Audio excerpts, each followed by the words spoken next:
weltare ɓiɓɓe fulɓe anndo diine maɗa fedde heblo sukaɓe africa weltare tv takkusana yoni to likseyba gorgol to bele ndendi to cuuja to ganki to wuuro djiby alpha to tulde baali to seyena wuuro moolo to seyena gabaɓi to wajjo bosoyaɓe to gourdioma to sinthiane gourdioma to dar salam kon takkusan juula ha to galle ceerno Amadou Tidiane Alpha Mama Siley Ba to Mojanna ha to galle makko Samassa Kilinkara ka heeɗe ko taari ɗum kala ene jeeya e gardine ko on takkusan kadi juula ha to galle ceerno Amadou Tidiane Kane to Fondu ene jeeya e gardini kabaruji men to leydi Mauritanie Moukhtar Wul Ndiaye ko hoore jaggoɗɗe laamu leydi Mauritanie mo tijja jillu makko ñande jeetati ha sappo lewru janvier ndu gonɗen ndu toon to Dakar tawi ko notoyade bismango ngo sehil makko nando makko Ousmane Sonko bisminomo guila saaha jillu mum arnoɗo e nder leydi Mauritanie ha joni to leydi Mauritanie ceerno Ibrahima mo ceerno Ahmadou Bocar Ba khalifa diine mo hoore fonde ne tijja e jillu mum no heewi wadde kala duuɓi ɗiɗi jillu makko toon to Likseyba gorgol ko ñande jeetati ha ñande sappo e goho lewru janvier ndu gonɗen ɗum to leydi Sénégal naaɓe tato tawi ko yahannoɓe kay yeɓoyde match mumen hakkude mabɓe hakkude équipe leydi Sénégal e équipe mo Soudan on match noon jowanno ko toon to Tanger nder leydi Maroc goto mabɓe waɗi accident ɓen tata noon hen goto wasi fittade mum ɗiɗo heddiɓe mbarmi hen barmanɗe mussa no fewi to leydi Mali fama woni forces armées malienne ɓe kolliri tigui ɓe tetti otage goto gayi gonnoɗo e juuɗe terroriste en e nder falde ñooro to leydi Burkina Faso laamu ngu holliri wonde jamma hanki o kay ɓe diwti yinnoɓe derguidde wadde coup d'état tawi ko yinnoɓe derguidde laamu capitaine Ibrahima Traoré kedde Afrique jabboden ko Alassane Oumar Bocca habaruji men joolam jaɓiri man jaa ha to leydi Venezuela to leydi Syrie to Corée du Nord to leydi Irlande bisimilla moni ketki hotodirte joni piren pacciren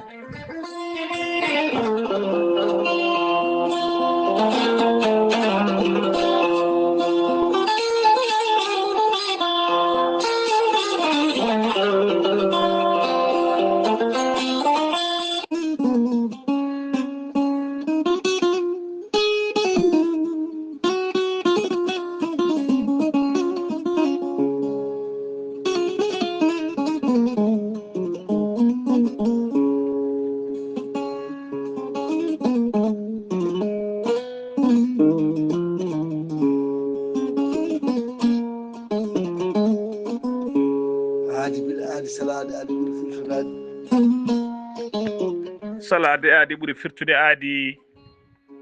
ceerno Amadou Tidiane Diallo gorko mo melga wuuro jinneje wi ko firtata aadi mo adodire jande weltare ɓiɓɓe fulɓe andu diine maɗa weltare TV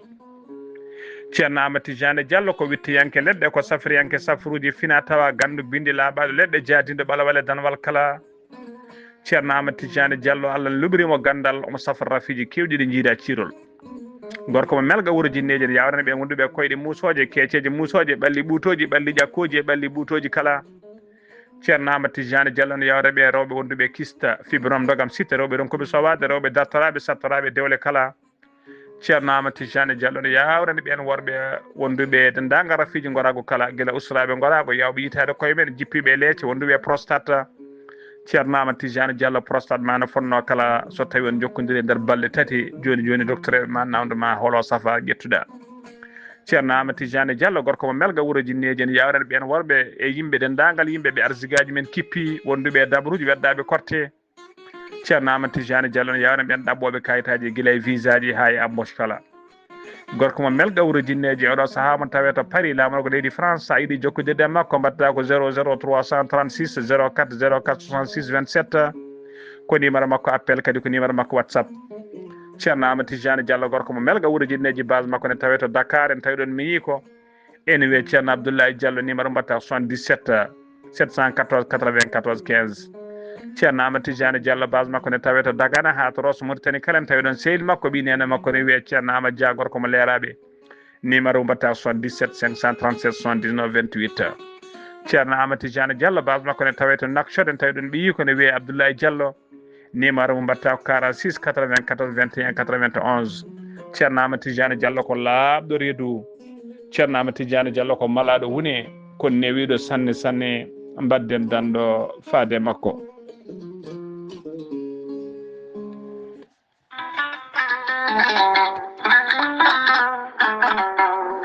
gorel te ko aadi yanke mo firtata aadi e jayde weltare TV gorel te ko aadi yanke ɗoftowo ɓen safrotoɓe e muɗuma gorel te ene hollita weltare mum faade ɓen e kala saaha artoɓe gorel te ene kollita dañi hen aafiya mawɗo no feewi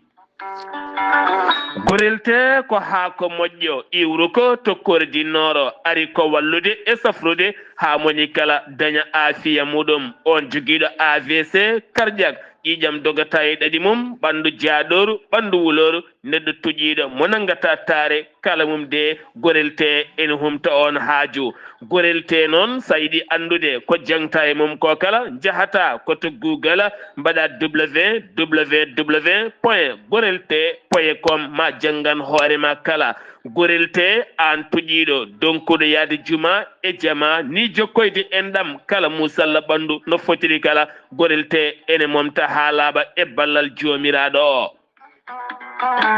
sa yiɗi jokkodirde e tongoɗe gorel te beele mbawa jokkodirde mabɓe Oumar Dia to Tambacounda 77 527 14 44 so tawi koto Bonji Salamata Ba 77 695 43 01 so tawi noon gonda koto Gawol ko Farmata Abdoulaye 77 150 70 61 so tawi noon gonda koto Guédiawaye Amadou Abbas Ka mbatta ko 78 313 89 28 so tawi noon gonda koto Thiès e ko taari ɗum kala jokkodirta koye Moussa Dia 78 860 76 68 so tawi noon gonda koto leydi Mali to wiyete Melga Mali jokkodirta koye Abdoulahi Diallo mbatta ko 00 223 72 49 30 07 so tawi noon gonda koto leydi France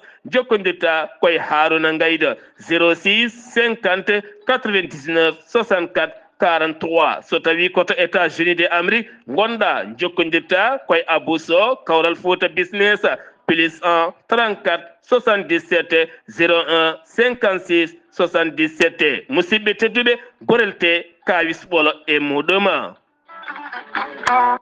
kettode kaburuji mon e demgal pula Afrique, Asie, Europe, Amérique, Moyen-Orient, Océanie. Jam ñalle mon musidɓe tedduɓe eɗen goni e dewo nayi lewru janvier hitande ujunnaje ɗiɗi e nogas jeegom habaruji mon e ɗemgal pular e sawta he ko musidɗo mon sehil mon Ghali Abouba to karallagal ha mbawon yiide en to banggue nate e ɓosoje ko mini men sehil men Saydou Abouba hono no mbiruɗen gardidi kabaruji men koto leydi Mauritanie pudorɗen to leydi Mauritanie noon pular heewide ni kay aadi bil aadi salade aadi ɓuuri firtude aadi hono khalifa diine mo hoore foode kay eɓe gadodiri e likseyba naɓe kay kala kay nder duuɓi ɗiɗi ɓe mbaɗa jillu mabɓe kanko khalifa diine omo heɓadde jillu makko e nder likseyba gorgola hitande hikka nde noon khalifa diine wuuro ngo hono ceerno Ibrahima mo ceerno Ahmadou Bocara Ba mo hoore fonde khalifa diine wuuro ngo ne tijja jillu muɗuma ɗum jillu noon ko ñande jeetati ha ñande sappo e goho lewru janvier hitande ujunnaje ɗiɗi e nogas jeegom woni lewru gonɗen ɗum khalifa diine o noon taccirta ko ɗon to kahiɗi to kahiɗi ɗo noon ko ɗon tigui o taccirta ma en ketto kay ko fati e juɓɓudi ma en ketto kay gollo lefol ko fati e juɓɓudi jillu makko kanko khalifa diine o toon to kay haydi ha to likseyba gorgol. Assalamu alaikum wa rahmatullahi taala wa barakatuhu. Bandiraɓe julɓe tedduɓe heeɗiɓe randaɓe femde anniyo min calmini dendagal bandiraɓe min calmini dendagal sehilaɓe e tentinde bandiraɓe ɓe e habrude ɗumen wonde kalifa men jinnaɗo men mawɗo men ceerno Ibrahima mo ceerno Amadou Bocar Alpha Amar omo jogori wadde jillu jokkere enɗam so Allah jaaɓi jeetati nduɗo lewru ndu gonɗen tawa ko toon rewo e woodi boowe kay haydi haa lugi sayba so Allah jaɓi o ñande alkamisa nde o dawata hoore fonde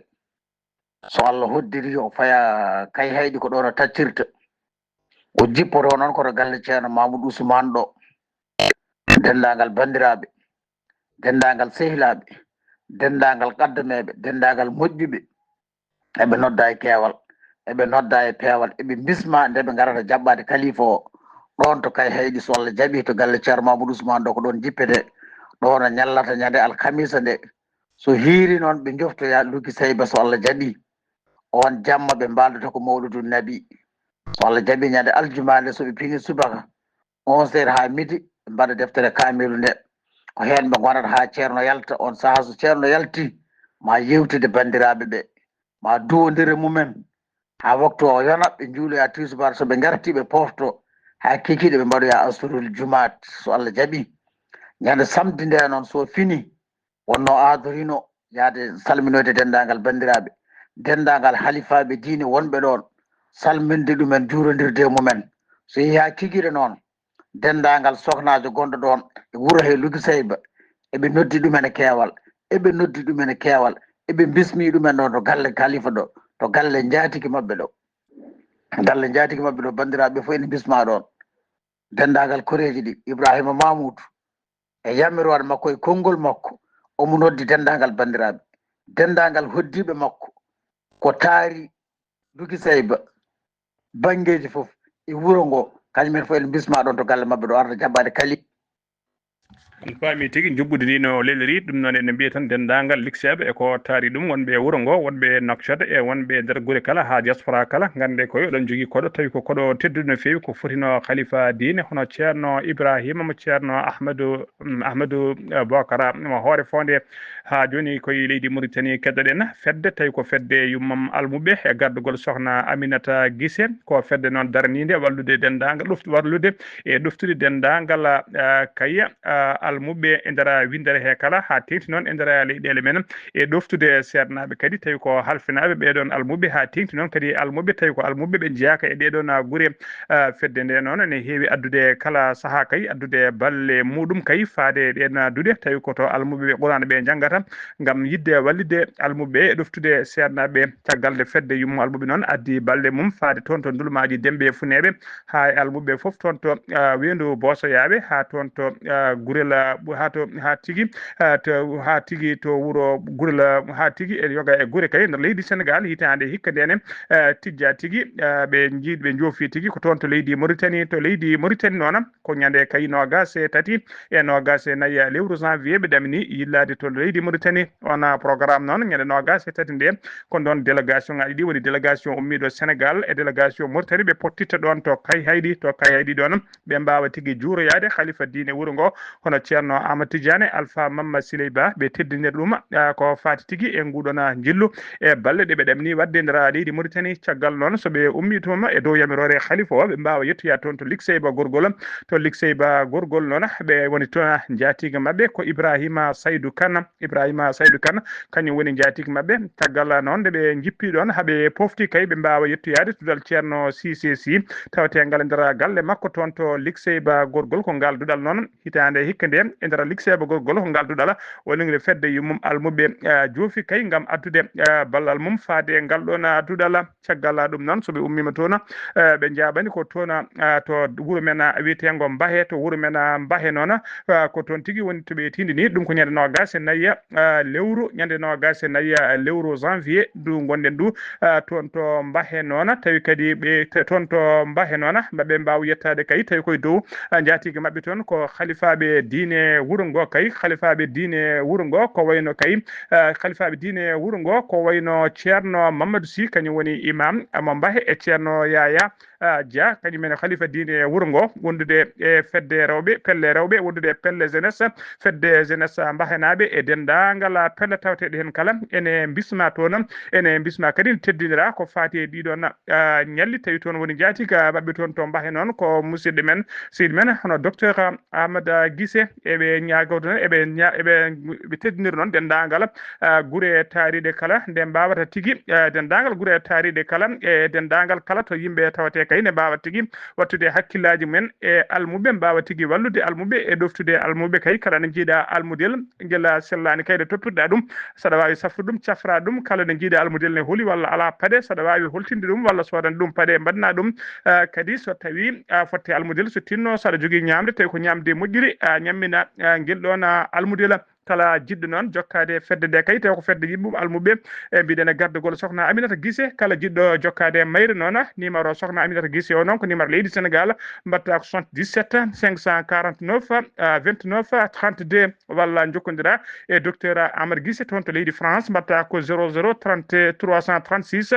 66 766 71 76 98 walla jokkodira e Sar Abdoulaye Sarr toon to leydi Sénégal mbatta ko 78 538 34 18 walla kadi wawi jokkodirde e Ghali Abouba toon to leydi Mauritanie numéro mum ko 27 10 94 57 numéro uji dokkiɗen ɗi kala ko numéro uji WhatsApp kala kay jiɗɗo addude ballal mum walla jiɗɗo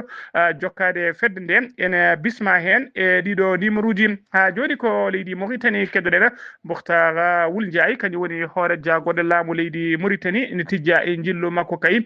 to Dakar lamorgo leydi Sénégal ngun jillu noon ko ñande jeetati ha sappo lewru janvier nde gonɗen ɗum 2026 guila lewru novembre 2025 noon ko guila nde no fonno yaade toon to Dakar e gana sanga noon hawruno tigui koyne ko kereje hawro tigui wonno koye kereje hakkude tigui hakkude ardiɓe leydi Sénégal woni hakkude Ousmane Sonko e Bassirou Diomaye Faye hoorejo leydi ndi ko nguɗo noon jillu wona tigui jillu makko garwinigo kanko Moukhtar Wul Ndiaye kay guila o suuɓa o noma tigui hoore jagoɗo gendi Mauritanie guila 2 août 2024 ko nguɗo wonata jillu makko garwinigo e nder Dakar ine ɗamina noon ma jillu ngu kay ɓeydu tigui ma laldade ko fate jokkodiral moƴƴal hakkude leyɗe ɗe ɗiɗi o yahani goto noon kanko Moukhtar Wul Ndiaye mawo yaade e sete timmuɗo no fewi siftinde on noon koye jillu Ousmane Sonko wonno e nder leydi Mauritanie ñande sappo e ɗiɗi ha sappo e nayyi lewru janvier 2025 ko guila nden noon o bismino fodani Moukhtar Wul Ndiaye fodanimo tigui ma ar toon to Dakar ha sifodire toon noon ma sifande ɓutti noon cifodire toon ko wayno kay ko fannu transport et énergie ko wayno pêche et sécurité kala e ɗanne ɗe ndewani lawol kala ko fate haɓade ɗum ma cifodire waw sifede toon to Dakar ha joni ko leydi Mauritanie keddoɗen konninkoɓe fagguduɓe leydi Mauritanie woni douane leydi Mauritanie ɓe mbaɗi golle payde nde no fewi e nder nde ɗo hitande 2025 mayne nde e nder hitande nde wotere ɓe kolliri tigui ɓe nanni kay e nder boña leydi Sénégal leydi Mauritanie ɓe nanni e nder boñ he noon kene qime kay ha temedde 4 milliard tawi ko halisu goyam émero woni tigui e limore hinde nde ɓe mbawi namnude ɗum tigui e nder tawi kadi koye nder hitande 2025 nde tan wonno kene ɓuura noon koɓe so tawi kay ɓe mbaɗi jerodiri par rapport koɓe nannuno hitande 2024 kay ene ɓeydi hen fodde kene qime ha temedere milliard tawi ko halis guya e limore hinde nde prévision mabɓe initial direction générale mo douane wonande 2025 nde ɓe gonno tigui ko 3 ujunnaje tati wonno tigui temettati e capantati e jeenayyi milliard woni 339 milliard kono tigui ɓe ɓurti ɗum hano hannirtani ha joni ko leydi Mauritanie keddoɗen délégation tawi koɓe cour de compte libinaɓe mbaɗi tigui visite mumen aseta hanki tati lewru janvier 2026 to kaggulade mo Nouakchott woni to port autonome mo Nouakchott ɓurɗo lollide port de l'amitié addiɓe toon noon to port to noon ko yidde kay humpitade kay ko fate hattani guilay hattani port o e ko hattani port o ko wawi kay jaɓɓade batoji e conteneur uji e yidde kadi andude tigui no port o gollotto hano hannirtani ardi délégation libanaɓe noon libinaɓe ɓe noon ardi kamɓe libyeɓe noon ardi délégation mabɓe ko président de la cour des comptes mabɓe hono biyeteɗo monsieur Khaled Ahmed Cheikh omo wondi noon e monsieur Oussama Salema Nasser kañum woni directeur du cabinet du président wondude ambassadeur joɗiniɗo leydi Libye e nder leydi Mauritanie hono son excellence Souheili Mohamed El Turki ene ɗoftunoɓe noon to kaggulaɗe to délégation timmuɗo tawi ko Mauritanie naaɓe ko wayno biteɗo Hamida Ahmed Taleb kañum woni hoorejo Cour des comptes mo leydi Mauritanie wondude biteɗo Samba Wul Salem e biteɗo Abdallah Islam Wul Zeyni ɗiɗo kala noon ko conseiller ji ɗi président de Cour des comptes mo leydi Mauritanie wondude biteɗo Ahmed Wul Beddada on ko président de la chambre des finances publiques wondude commissaire du gouvernement près de Cour des comptes mo leydi Mauritanie on woni biteɗo Mohamed Wul Tijani wondude kolal kubal woni secrétaire général Cour des comptes biteɗo Mohamed Oumara won biteɗo Mohamed Oumara wonno mujibu jillu ngu noon ko wassodirde tigui hakkillaji e miijoji kay e yidde ɓeydude jokkodiral mo gollodiral moƴƴal hakkude leydi ɗiɗi woni hakkude leydi Liby e gendi Mauritanie ha joni ko leydi Mauritanie keddoɗen Mamadou Moustapha Ba ko gartiɗo landa dawrugol witega la renaissance pour le vivre ensemble o joddima noon an o joddinoma en audience ñande alarba ɓennuɗe hoorejo leydi Mauritanie Mohamed Cheikh Al Ghazouani e nder bureau ji mum to galle lamorgo e nder Nouakchott ɓe jewtidi ko heewi noon ko juuti ko fati jokku ko fati kay e gonka dawrugol leydi ndi e ko fati kadi e kaldigal woni dialogue kuccanaɗo ko ɓoyata e nder leydi he kanko Mamadou Moustapha Ba noon o holliri tigui wonde kay o holliri kay e yeeso jaadiyankoɓe caggal nde o umme jonde nde o holliri tigui wonde kay ko kanko tigui namdino audience o yidde joddade e hoorejo leydi ndi yidde joddade kay e hoorejo leydi ndi yidde kay tawi kadi o holliri ko wonande kay wona intérêt makko personnel ko wonande kay intérêt tawi ko intérêt ko fati intérêt général leydi ndi kala o holliri noon wona calcul politique wona intérêt makko personnel o wi noon kadi o tawi ko gonga kay hoorejo leydi ndi noddiri tigui ngal ɗo kaldigal woni oɗon dialogue tawi tigui ko dialogue sincère inclusive e courageux o holliri noon wonde o yewtidi ko heewi noon e hoorejo leydi ndi ko fate caɗele e kewɗe kay guurade e nder leydi he ha tengti noon e caɗele leyɗele woni tigui caɗele leyɗele waalo ko lappol palol dande maayo woni tigui o vale ko wayno tigui toɓe mbiyata chamana o wi tigui wonde o haalani hoorejo leydi ndi kay so tawi hoorejo leydi ndi ko gonga yiiɗi tigui jaam duuma e nder leydi he alay saago kay ɗeɗon caɗele tawi ko caɗele waalo woni caɗele leyɗele réglé ha laaɓa gasa lawol gotol kadi potal wona e nder leydi he tawi tigui hay leñol gotol wi miijota ko kañum fawi e dow leñol kedgudigol ngol o holliri tigui ko ɗum tigui addata deyre e nder leydi he kadi o holliri kay o haalde hoorejo leydi ndi kadi omo ɗamini ma hoorejo leydi ndi watti hen hakkille mum no feewi ha joni habaruji men demgal Pulaar sen ummima toon to leydi Mauritanie ko to leydi Sénégal paadena to leydi Sénégal Ousmane Sonko yettima aseta hanki tati lewru janvier o yettinoma toon to Darou Mofti addimo toon noon ko Guénès woni tigui ko de condoléance uji makko e wondude e condole makko e juurade Khalifa diine wuuro ngo o jaɓɓama toon noon o teddinama toon kaddi teddungal Khalifa diine wuuro ngo noon bismu momo joddimo e makko tigui wawi tigui rokkudemo cadeau tawi ko cadeau payɗiɗo no fewi saabu kay rokkimo ko deftere Qouranil Karim woni kamila wondude tigui e paire paɗe woni paire de chaussure ko ɗum woni ko rokkirimo Ousmane Sonko noon holliri hen weltare mum mawde no fewi kadi o musi no furu hollirde tigui weltare makko ha joni ko leydi Sénégal keddoɗen Sénégal naaɓe tati noon wonnoɓe auto men kay ene jinno yaade toon to Tanger e nder leydi Maroc tawi nawannoɓe kay ko yeɓoyde match hanki o tawi ko 8e de finale CAN 2025 hakkude match hakkude leydi Sénégal e leydi Soudan ko auto mabɓe noon waɗi accident e lawol kamɓe tato wonnoɓe auto noon hen goto wasi fittade mum goɗɗo o barmi hen barmande muso no fewi tataɓo o noon guila accident o waɗi faade oɗo saaha joni o tawete tigui ko en commun woni o dillata o dalata koni koɓe faabu noon mbawi nottitade hen ko ɓuuri yawde e yaccade ƴetti kay barmuɓe oɗo saaha joni ɓe nawi ɓe to cuuɗi cafrirɗi goski mayɗo o noon ɓe tawa ɗum tigui nawama to morgo hôpital o eɗen mbiya tan gañiɓe hen ɓe nde Allah rokkataɓe jaam e kisal jaltuɗo aduna on nde Allah yurmotomo yafomo harnamo aljanna kanko e dendagal mayɓe julɓe kala allahumma amin salmina ha joni ko leydi Sénégal keɗen Ousmane Sonko gardiɗo landa Pastef kañum kadi woni hoore jagode leydi Sénégal o heeɓi tokara kesopulo aseda hanki o tati leydi tati lewru janvier 2026 ko biyeteɗo Bassirou Sall noon ko kañum Bassirou Sall noon mo Bambey ko kañum tigui Allah arskidino ɗum ɓiɗɗo gorko ko hanki wonno inde noon inniri noon ko Ousmane Sonko hoorejo jagorde tawi kadi gardiɗo landa Pastef woni tigui mo inniri ɓiɗɗo honono holliri kay biteɗo Mati Sar Nianga holliri tigui kañuma holliri wonde Ousmane Sonko dañi tigui tokara ha joni ko leydi Sénégal keɗen Youssou Ndour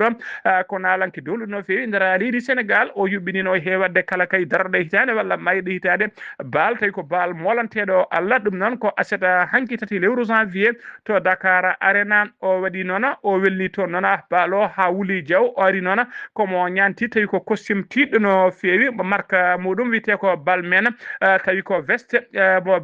mo bouton goto crêpe ko kol makko noon ko tailleur italien brodé tawi ko Christoji wondude e perle ene ñilka ɗum woni tigui woni motif makko noon ko Le Havre ina waɗi tigui doublure tawi ko CTM veste o noon ko 100% visco veste o noon ko tiɗɗo no fewi saabu jarum makko kay ko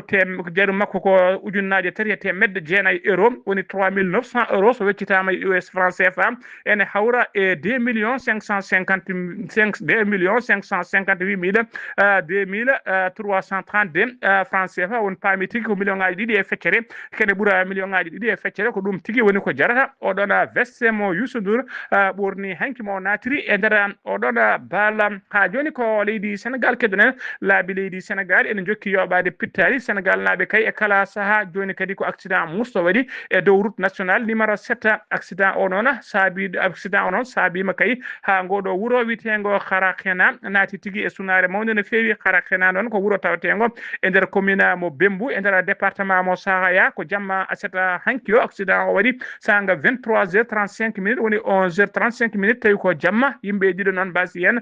pittali men neɗɗo goto kadi barmi hen barmande musɗo no fewi ko saabi noon assuyannoɓe kanŋe woni orpayeruji kañumen gonno e oɗon werla habruji men demgal Pulaar sen mima toon to leydi Sénégal sen wima to leydi Sénégal koto leydi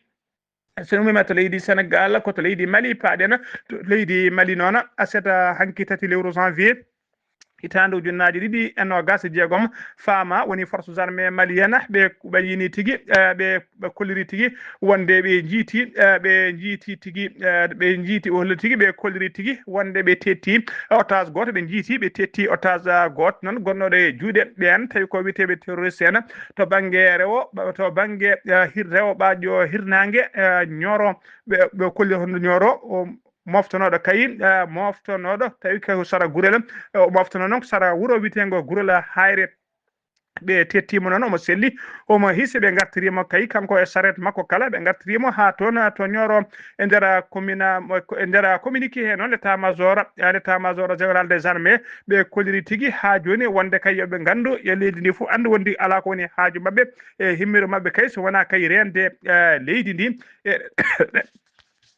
ɓe kolliri tigui ala ko woni himɓe mabɓe haaju mabɓe kay so wona rende leydi ndi e dendagal ɓesguji wurɓe nder leydi he kala ha joni ko leydi Mali keddoɗen to leydi Mali ñande alarba capan tati e goho lewru décembre hitande ujunnaje ɗiɗi e nogas joni woni lewru mayduɗo no ministre mabɓe de Mali etta ministre mabɓe gonanɗo Mali naaɓe wurɓe caggal leydi wurɓe caggal leydi hono biteɗo Moussa Aga Attara o ardinoma cérémonie tawi ko cérémonie officielle tottirgol chèque tawi ko chèque bancaire mo temedde 10 millions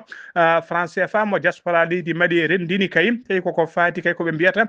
fond de résilience national jagogal ngal noon holliri weltare mum mawni no feewi faade kay e diaspora leydi Mali o wi kay wonde ɓe notitima e erago ngo kay no hoorejo leydi hono général Azimi Koita eri noon o jarni noon biteɗo Habib Silla gardiɗo catala kay tawi ko diaspora woni catala bitegal HCEM e darde mum kay ha oɗo haalis kay wawi rendide taw kono ɓuuri newrade no ɓuuri yawirde no feewi ha joni habaruji men demgal Pulaar to leydi Mali ha joni keddoɗen ñande capan tati e goho lewru décembre mayduɗo ndu mandu ɗo ndu hono direction générale des impôts woni DGI direction générale des impôts ɓayini communiqué men hollide tigui wonde uddidegol campagne on campagne noon ko jeeygol walla kuppugol ko fate kayitaji biteɗi vignette wonande kay jooma auto ji tawi ko vignette 2026 jeeyguguna walla tajgol ɗiɗon kayitaji noon ɓe kolori fuɗɗoto ko altine janggo o joyi lewru janvier hitande ujunnaji ɗiɗi e nogas e jeegom on opération noon mo ko fati vignette aji tawi ko vignette aji vignette aji ɗi ɓe mbiyata ordinaire e vignette aji ɗi hinde TTR woni taxe sur le transport routier gam noon hoybitande jooma auto ji en kay ɓen joom auto ji en ɓe kay laamu ngu tigui udditi service aji muɗum kay e nder jokuli leydi Mali no dijorno so tawi noon ko wonɓe to Bamako noon vignette aji ɗi noon taƴete tigui wonande kay tawateɓe to banggue Bamako tawi ko rive gauche e wonde e tawateɓe to ACI 2000 ɗon koto direction générale des impôts tawateɗo Hamdallahi ACI 2000 walla to direction des grandes entreprises mo Kinzabougou walla kadi ɓe mbawi kuppude kadi to wiyete CIME mo Hamdallahi AC 2000 walla to ɓe mbiyata ex-dem ne tawe sara hôtel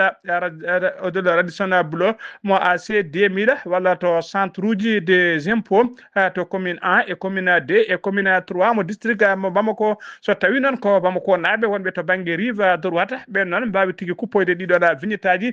koto wiyete IME2 mo to mbiyata toro Koro Bougou walla e centre uji des impôts mo commune 4 commune 5 e commune 6 mo Bamako so tawi noon ko wonɓe nder région ngaji leydi ndi e ɓen noon kala nder koye nder dendagal centre uji des impôts tawi ko centre uji tawateɗi e nder chef de lieu région ngaji e nder chef de lieu cercle uji ɗi kala ɗina centre uji kay enen mbawi ma uddida tigui mbawi kuppude toon direction générale des impôts noon ene siftina wonande kay jooma auto ji en kay yo taja vignette men kay ko ɓuuri yawde e yaccade saabu taje vignette mum ko acte civisme kadi hotoɓe ɗaccu tigui ha dernier délai gam wadde anje ƴiƴodiral ɗum noon kala kattanɗo kay guilay joni yo ya kuppoya vignette mum hano hannirta ni ɓe gandina yimɓeɓe kadi ɗin vignette aji kuppeteɗi ko hen ko fewnirte laabi e ko fewnirte laabi kala ko hen woni ko ittete ɗum noon ɓe eri dendagal jooma auto ji ɗi kala nde mbawata kuppoyde vignette aji men ko ɓuuri yawde e yaccade ha joni ko leydi Mali keddoɗen Amberi ak Richa ko goto e mawɓe communauté Touareg ɓe Mali wonno kay koko wonno tigui ko kanko tigui yalti aduna aseta hanki tati lewru janvier hitande ujunnaje ɗiɗi e nogas e jeegom e nder Bamako lamorgo leydi ɗi koye mawɓe noon catala bitegal MLNA o jeeyano koye darinoɓe kay yo azawad ha e région Kidal kala nde heɓata jeytare mum woni indépendance mum en 2013 ko kanko joɗino kanko tigui joɗino e nder galle makko kay e jeydiyankoɓe ɗiɗo faraysinaɓe biftinoɓe caggal ɗum mbara ɓen goni biteɗo biteɗo Ghislaine Dupont e biteɗo Claude Verlon tawi ko jeydiyankoɓe RFI ko kanko bisminoɓe kay e nder galle makko o wadde mabɓe tigui o wadde mabɓe yewtere caggal nde ɓe mbadde mabɓe yewtere duusiɓe ha damal galle o rumti ko ɗon tigui ɓen ɗiɗo jeydiyankoɓe ɗiɗo ɓe RFI ɓe biftono caggal ɗum ɓe mbara ko kanko wonno kay cakkitiɗo yiideɓe ko adi kay koɓe mbare e nder leydi Mali ko kanko Ambri noon aga Moussa kanko yalti aduna aseta hanki o tati lewru janvier hitande ujunnaje ɗiɗi e nogas e joyyi e nder Bamako habaruji men ɗemgal Pulaar ha joni so tawi en mima to leydi Mali koto leydi Burkina Faso paden jamma hanki o tati lewru janvier fayi wendoga aleta hande kay nayi lewru janvier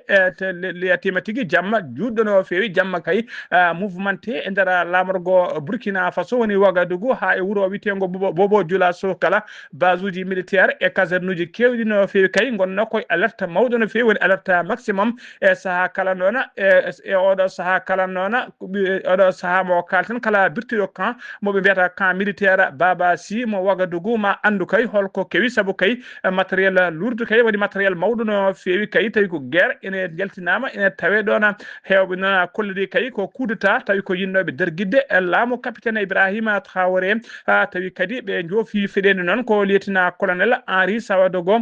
Dambia taw gonɗo kay oɗo saha kala dogɗon e molti guila 2022 ene molti toon tawi ko to Lomé lamorgo leydi Togo ɓe joofimo feɗeni noon ko kanko yinno derguidde laamu ngu caggal noon nde ɗum yalti noon yimɓe hewɓe tawi ko civil en mbawi jippade e boli mawɗi no fewi e carrefour uji kala e place uji publique hollirde succe men wonde kay ene gondi e capitaine Ibrahima Traoré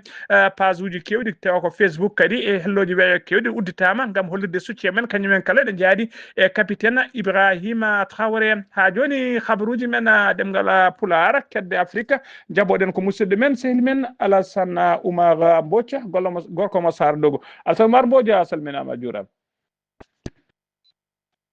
en calmitima Haly Abou en calmini dennagal hettiyankoɓe Ayaw TV kawri ɓuttintiri e dongre Afrique ñalawma hande o puɗɗo leydi Mali toon dey ene wayno ko fotno e oɗo gardiɗo taw kadi ko leydi hono Mali asimi hono koyta ene wayno taw kadi koye e nder ndeɗo kirade heesata pul mo nde gonɗen général noon taw asimi koyta kanko ardi leydi hono Mali o wawi kono bayyinde juɓɓudi e ɗum noon guila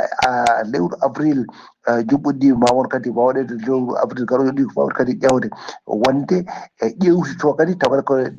sarɗiyeji ɗi wonande kadi taw kadi ko ɗiyen pelle dawrude ɗum noon wi wonde wadde koma kadi nde tawno wonde koɗi guittunoɗe no fewi wonande landaji hono politique fandade noon ko wawde ko ƴettude hono peeje keso pul e wawde kadi wadde woni ɗin wonɗen gueɗe ha mbawa ƴettitta kadi taw kadi ɗen landaji toon to leydi hono Mali ɗum noon guittunode guila lewru mai ujunnaje ɗiɗi nogas e joyyi hakkude noon avril ɗo e juillet ujunnaje ɗiɗi nogas e nayyi ene waɗi ɗiɗon ɓen autorité ji leydi hono Mali taw ko fadde kadi e laamu saburgudu kamɓe de ɓe mbaɗi ɗum ɗon kadi ko wawde ko dartinde wonɗe gueɗe ɗo e lebbi tati wonande kadi taw kadi ko ɗiyen kala kadi taw kadi ko landa politique ɗo dillata gueɗe mum ko dartina ha ɗum timma ɗum noon no wi noon ɗum ɗon foof ko yidde wonde yoɓe mbaɗ taw kadi ko pellital ɓe mbawa kadi rewnude ɗum hono laabi ha mbawa kono juɓɓude no hannirta ni hen ɗo ene wayno de ɗo ko caggal hono leydi hono Mali ene wayno de hono paɗen ko toon to Burkina Faso de ene wayno de toonne ko toon ko fatti hono autorité ji ɗi mbawi kadi hono wiide wonde Allah saago kamɓo ko fatti noon e won ɗi taw kadi ko circulation taw ko anarchique taw ko ɓeɗen soɓe hono triporteur noɓe mbaɗ noɓe jarani hono jadaki no fewi ene wayno de ɓe erima noon wonande kadi taw kadi ko royɗi koɗe tati e nder leydi ndi ɗum noon wonande kadi ɗiɗo kadi e ñalawmaji kono battiɗo ko fatti kadi e taw kadi ko hirande e maayo taw ko hirande ujunnaje ɗiɗi nogas joyyi nde mayata nde nogas e jeenayyi capanɗe lewru bawti ujunnaje ɗiɗi nogas joyyi ene waɗi mbaɗi toon kamɓe opération maɓɓe taw ko wadde kadi contrôle e maɓɓe e wonande taw kadi ko direction général taw kadi ko ɓen yaa garta woni mobilité urbaine ko on tigui waɗi toon gam wadde contrôle e rewnude kadi oɗo ɓeɗon kono taw kadi ko tawre ko rewnudeɓe hono lawol gam kay gueɗe ɗe mbawa kadi yaade no hannirta dayit ni ɗo ko Kenya de ene wayno de kañum ni e nder mbaadi kay wonande kadi taw ko laamugol e leydi ndi ɓe mbi wonde de ɓen noddirteɓe taw kadi ko mata tis ene wonde bus uji e ɗiɓe jogui ɗi wonde ko hen ɓe mbaɗa hono musique mabɓe o taw kadi kono ɓurtuɗo no fewi wonande kadi taw kadi ɓe mbawa kadi wadde ɗum taw kadi ɓe belna ɗum ha weela ɗum ɗo ɓe mbawa kadi wiya wadde ɗum annama taw kadi ko boîte de nuit ni ɗum ɗon de taw kadi ko wayi kono privé ni ɗum ɗon ma won kadi taw kadi ko ɓen yimɓe noon mbaɗi hono ɗaɓɓade mum mbawi hono dépose taw kadi koye avocat ɗum ɗon ko e nder taw hot cour de Nairobi ɗum ɗon pour wiide wonde kadi nde ɓen dartinta wonɗen gueɗe ɗe mbaɗata de ha kadi taw kadi ko leydi ndi walla kani e nder Nairobi ɓawa wonde wadde taw jaɓɓal kesal no fewi Haly Abou Ba ko ɗum de tumɗuɗen habaruji men e dongre Afrique ñalawma hande o taw wonno koye dande musidɗo Alassane Oumar Mbodji gorko mo Sar Dogo gam weltare Ayaw TV. Alassane Oumar Mbodj golle ma jooɗi peewi ko an uddi kabruji men e nder dongre Afrique takkusan juulama ha to galle ceerno Yaya Bato Richard Toll ko on takkusan juula ha to galle ceerno Mamoudou Waddu to cité Yeumbeul Asecna Dakar ha to duɗal Harmeni Sharifayni ngal ceerno Amadou Dia to Almadi Dakar e ko taari ɗum kala kabruji men jolam jaɓeri koto leydi Venezuela paɗen to leydi Venezuela noon eɗen gandi ñande jamma aljuma ina weeta tati lewru janvier 2025 dowlaji dentuɗi amérique tawi ko yamirore hoorejo leydi ndi ɓe mbaɗino bombardement ji kewɗi no feewi e nder Caracas lamorgo leydi Venezuela ono opération noon ɓe biftinoma e nder hen Nicolas Maduro kañum woni hoorejo leydi ndi leydi Venezuela kañum e joom suudu mum kala koninkoɓe américain mbawi tigui biftademo ɓe jollimo e laana ndiwoka ɓe jaltinimo e nder leydi he ɓe mbawi noon laana ka noon juurima toon to dowlaji dentuɗi amérique Donald Trump hoorejo dowlaji hoorejo dowlaji dontuɗe amérique yamiri kay o holliri tigui kanko yamirno oɗon opération militaire e nder Venezuela o holliri kay e oɗo saaha joni ko dowlaji dentuɗe amérique kañuma laamoto leydi Venezuela ha diwa oɗo saaha kono de cour de suprême mo Venezuela kañumen de ɓe cuuɓi ko kay ko debbo tawi kañum wonno cukko hoorejo leydi ndi woni vice présidente biteɗo Delay Rodriguez ko kanko tigui suuɓa e oɗo saaha joni cour suprême kanko suuɓi holliri kay yo wonna hoorejo leydi ndi par intérim ha kay ɗo nde sungoji mbaɗa e nder leydi he kala Donald Trump noon hoorejo dowlaji denɗe amérique kañum holliri wonde oɗo saaha ko dowlaji denɗe amérique kañum laamoto leydi ndi kañum fawi hen juuɗe mum kañum laamoto leydi ndi ha diwa oɗo saaha o haɗani ɗon kadi o waɗi kay o wi hey jala dendagal hooreɓe leydi mbawde wondi kala yo jomumen kay gandu kala hoore leydi mo rewani lawol kay ko ni no waɗi oɗo ni ko ni woni ko waɗata ɗum ha joni habruji men jolam jaɓeri koto leydi Syrie paɗen seta hanki tati lewru janvier jamma leydi Royaume-Uni wondude leydi France ɓe nendidi sembeji mabɓe kay ɓe mbaɗi opération tawi ko bombardement ji tamlimeji musde no fewi e nokkuji kewɗi tawi ko ɗum nokkuji tawate hen ko ɓen wiyeteɓe état islamique en tawate ɓe e nder leydi Syrie ɓe toɓɓi noon ko ɓe kolliri noon ɓe toɓɓi kay ko fawru tawi ko mawdu no fewi woni dépôt mawɗo tawi ko état islamique jeyno on dépôt ene mofta hen petelaji wondude e pettoje e bomboje kala e nder montagne goto tawateɗo to rewo to wiyete Palmyre en tawe to hakkude leydi Syrie koto Corée du Nord paɗen hoorejo Corée du Nord o yamiri tigui o jamiri an gaynugol missile tawi ko missile mo hinde balastique faade nokku to wiyete maire de Japon woni maayo ngo leydi Japon ɗum ko alata hande nayi lewru janvier koye mbadi ƴewdirgel noon tawi kadi koye mbadi yaltinde sembeji mum hollirde doole mum kay o waddiri oɗon missile tawi ko hinde missile mo mbiyata balistique kabruji men jolam jaɓeri sono mima to leydi Corée du Nord paɗen ko toon to leydi Irlande biteɗo Michael Martin kañum woni hoore jagorɗe leydi Irlande o yettima adada hande o nayya lewru janvier to Pékin lamorgo leydi Chine ko jillu noon cehilagal kono kadi ko jillu gollal ngu balɗe 5 yidde makko noon ko ɓeydude jokkodiral e fannu commerçant hakkude leydi makko e leydi Chine hakkude leyɗe ɗe ɗiɗi ma o joddo noon e hoore leydi ndi hoore leydi Chine ma o joddo e muɗum kay ɓe jewtide ko heewi kay ko adi komo yaɓana to wiyete Shanghai noon ma o joddo toon e joom ngaluji wondude chef uji d' entreprise e investisseur uji kewɗi ɓe mbawa sifodirde kay cifande ko fate jokkodiral moƴƴal hakkude to banggue commerce to banggue investissement hakkude leydi makko e leydi Chine ko guila siftinde o noon guila 2012 ko kanko laati kay hoore jagorɗe gadano kay mo leydi Irlande wadde jillu muɗum e nder leydi Chine musidɓe tedduɓe gasi ha laabi cer ko ɗum ɗo wonno ko min tonga noon habruji mon e ɗemgal Pular e sowta he ko musidɗo mon sehil mon haali Abouba to karallagal ha mbawon yiide en to banggue natte ɓosoje ko miñi men sehil men Saydou Abouba so tawi ko roɓiɗo kedde Afrique Alassane Oumar Mbodj ñalawma janggo o so tawi kay ala ko faali ma en ketto musidɗo men sehil men Sara Blay Sarr ketkimalaki jaam yo jaam Allah jogomi jogo on.